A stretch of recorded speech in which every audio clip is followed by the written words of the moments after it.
막연하게나마 한국 고대사의 한 축을 담당하고 있는 맥족이지만 실상 그들에 대한 구체적인 관심은 그리 많지 않은 듯합니다.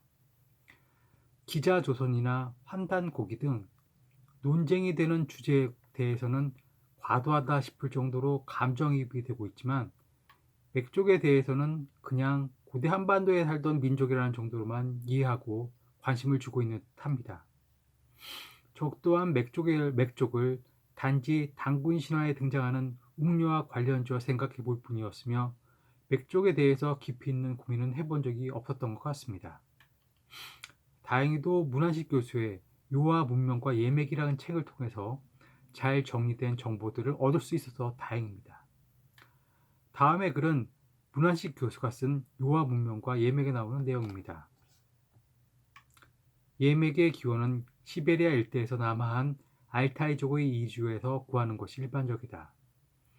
알타이족은 원주지로부터 서쪽으로 중앙아시아를 지나 동유럽까지 연결되고 북쪽으로는 시베리아 레나강 유역에 이르는 광범위한 지역에 거주하였다. 이는 일반적으로 통용되고 있는 예맥족에 대한 설명일 것입니다. 그러나 문한식 교수의 의견은 이와 조금 다른 듯합니다. 조금 더 읽어보도록 하죠. 알타이 어족의 개념 형성과 중앙아시아 일대의 찬란한 청동 문화의 유용은 예맥의 기원지를 시베리아로 인식하는 계기가 되었다. 그러나 예맥은 북방에서 남한 집단이 아니라 요하 문명에 뿌리를 두고 있을 가능성이 높다. 문한식 교수는 예맥종의 문화적 뿌리를 요하 문명에서 찾고 있는 것으로 보여집니다. 그러나 적절한 근거는 제시하지 못합니다. 아마도 유족과 유물의 선후 관계를 통해 이를 입증하려고 시도하는 듯 보여지지만 그의 방식이 대중적 공감을 이끌어내기에는 무리가 있어 보이는 것도 사실입니다. 저는 문화식 교수와 생각이 좀 다릅니다. 그럼에도 그가 예맥 쪽의 근원을 박에서 찾고 있는 것은 매우 참신해 보입니다. 그러나 이는 큰 논란을 불러올 수도 있는 주제 같습니다. 짧게 그의 글을 소개해 보도록 하죠. 발은 박의 이칭 혹은 오기가 아니라 선후 관계를 이루었다. 박은 하가점 하층 문화를 영위하면서 내몽고 동남부와 요소 일대에 거주하였으며 발은 박에서 분화된 특정 집단으로 짐작된다. 발은 후대에 이르러 예와 맥으로 분화되었다.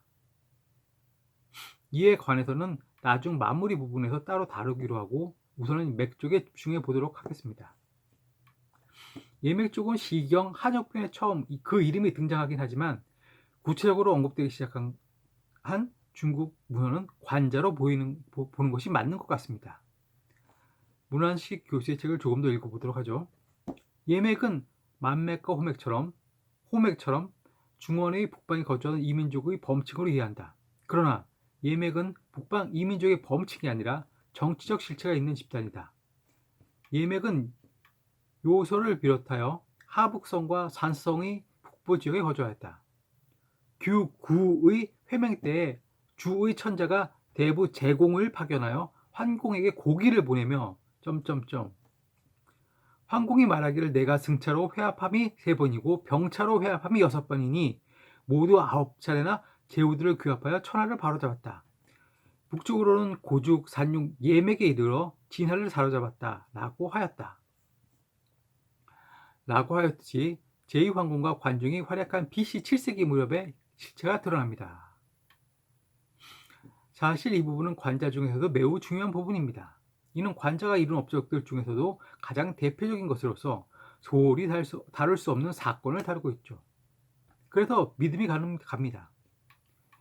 예족과 맥족에 대해서는 일주서나 시경의 한역편에서도 그 흔적을 찾아볼 수 있다고 합니다. 그런데 여기서 흥미로운 것은 맥족이 산융과 함께 언급되고 있다는 점인데요. 이들 자료들은 예맥족의 주 활동 무대가 요소 혹은 요동으로 현재 중국의 동북 지역 일대였음을 보여주고 있습니다. 그래서 맥족은 춘추전국 시대 연나라와 관련되어 다뤄지고 있는 것이죠. 여기까지가 우리가 일반적으로 그리는 예맥족의 모습일 것입니다. 그런데 문제는 맥족이 중원의 정북 지역 혹은 중원 일대에서 그 활동이 발견되고 있다는 점인데요. 이것은 매우 중요한 부분입니다. 주목할 필요가 있어 보이죠. 문화식 교수의 요와 문명과 예맥에 나오는 내용입니다. 호맥은 요소 일대의 예맥과 무관한 존재이며 동이에 속한 존재가 아니라 북적 계통이었다. 이들은 오르도스식 동고 문화를 영위하던 북적, 북융의 일파가 아니었을까 한다. 호맥은 나나 유역의 영지 및 고죽과 갈래가 다른 집단이며 내몽고 동남부와 하남 북부 일대의 산융 및 중원의 연제와도 구별되는 존재였다. 호맥은 맥으로 불리기도 하였는데 진문공이 위를 치는데 위의 성과까지 이르렀다.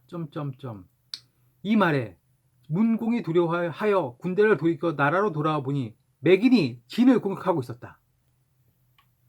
조양자 양자는 3일 동안 목욕제기를 한 후에 친히 대나무 토막을 가르니 안에 붉은 글씨로 조무수라 그는 하종을 모두 차지하여 휴홍과 제맥의 지역까지 이를 것이며 남쪽으로 진나라의 다른 성을 정벌하고 북쪽으로는 흑고를 멸할 것이다 라고 쓰여 있었다. 양자는 제배하고 삼신의 명을 받아들였다 라고 하였듯이 춘추 전국대의 조와 위를 비롯한 중원의 북방 국가와 대립하였다. 사료 1-1에 언급된 설원의 제작 연대는 전한 때이지만 고사의 시점은 진문공 제위 시기에 해당된다. 맥인이 진을 공격한 사실을 전하는 사료 1은 산서성 북쪽에서 벌어진 사건을 전하고 있다. 맥은 춘추 시기에 산서성 북쪽에서 활동하였고 전국 초기에는 조의 북쪽에 해당하는 산서와 하북 일대에 계속 거주하였다. 여기서 미리 하나 지적하고 시작하자면 문화식 교수는 호맥을 동이가 아니라 북쪽이라고 이해하고 계신 듯한데 이 글에서의 북쪽은 춘추 전국시대의 개념이고 동이는 그보다 훨씬 후대의 동이 개념을 끌어다 쓰고 계신 건 아닌지 하는 의심이 듭니다. 그래도 호맥을 동이가 아니라 북쪽 계통이라고 보시는 것 같은데 그에 대해서는 동의할 수가 없죠.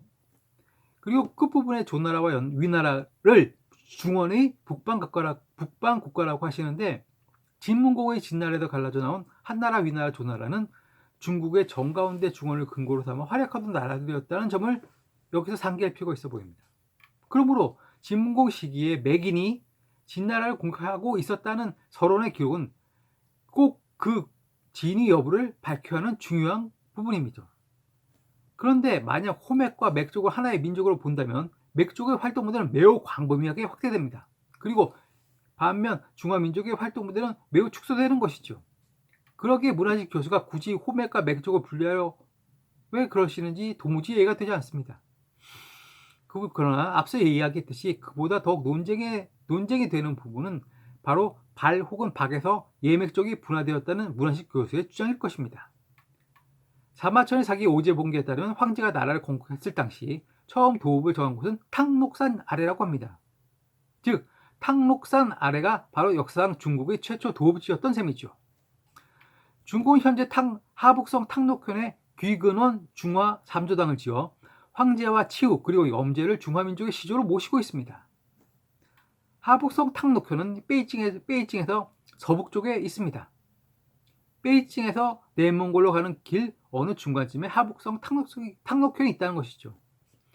이는 결국 황제가 도읍을 정한 탕록이 과거 맥 쪽의 영역이었다는 말과 다름 아닙니다. 지금은 다소 무시되는 경향조차 있지만 한때는 황제의 서방 기원설이 주목받던 시기도 있었습니다. 황제가 서방에서 이주해온 바크족의 주장이라고는 라쿠페리의 주장입니다. 황제의 바크족 그리고 발 혹은 박이 예맥으로 분화되고 황제가 첫 도읍을 정한 것은 내몽골에 인접한 지역이었다. 그리고 그것은 맥족의 땅이었다. 사실 등등 우연히 자주 겹치면 필연이라고 했던가요? 왜 모든 진실은 한 곳을 향하고 있는 것일까요?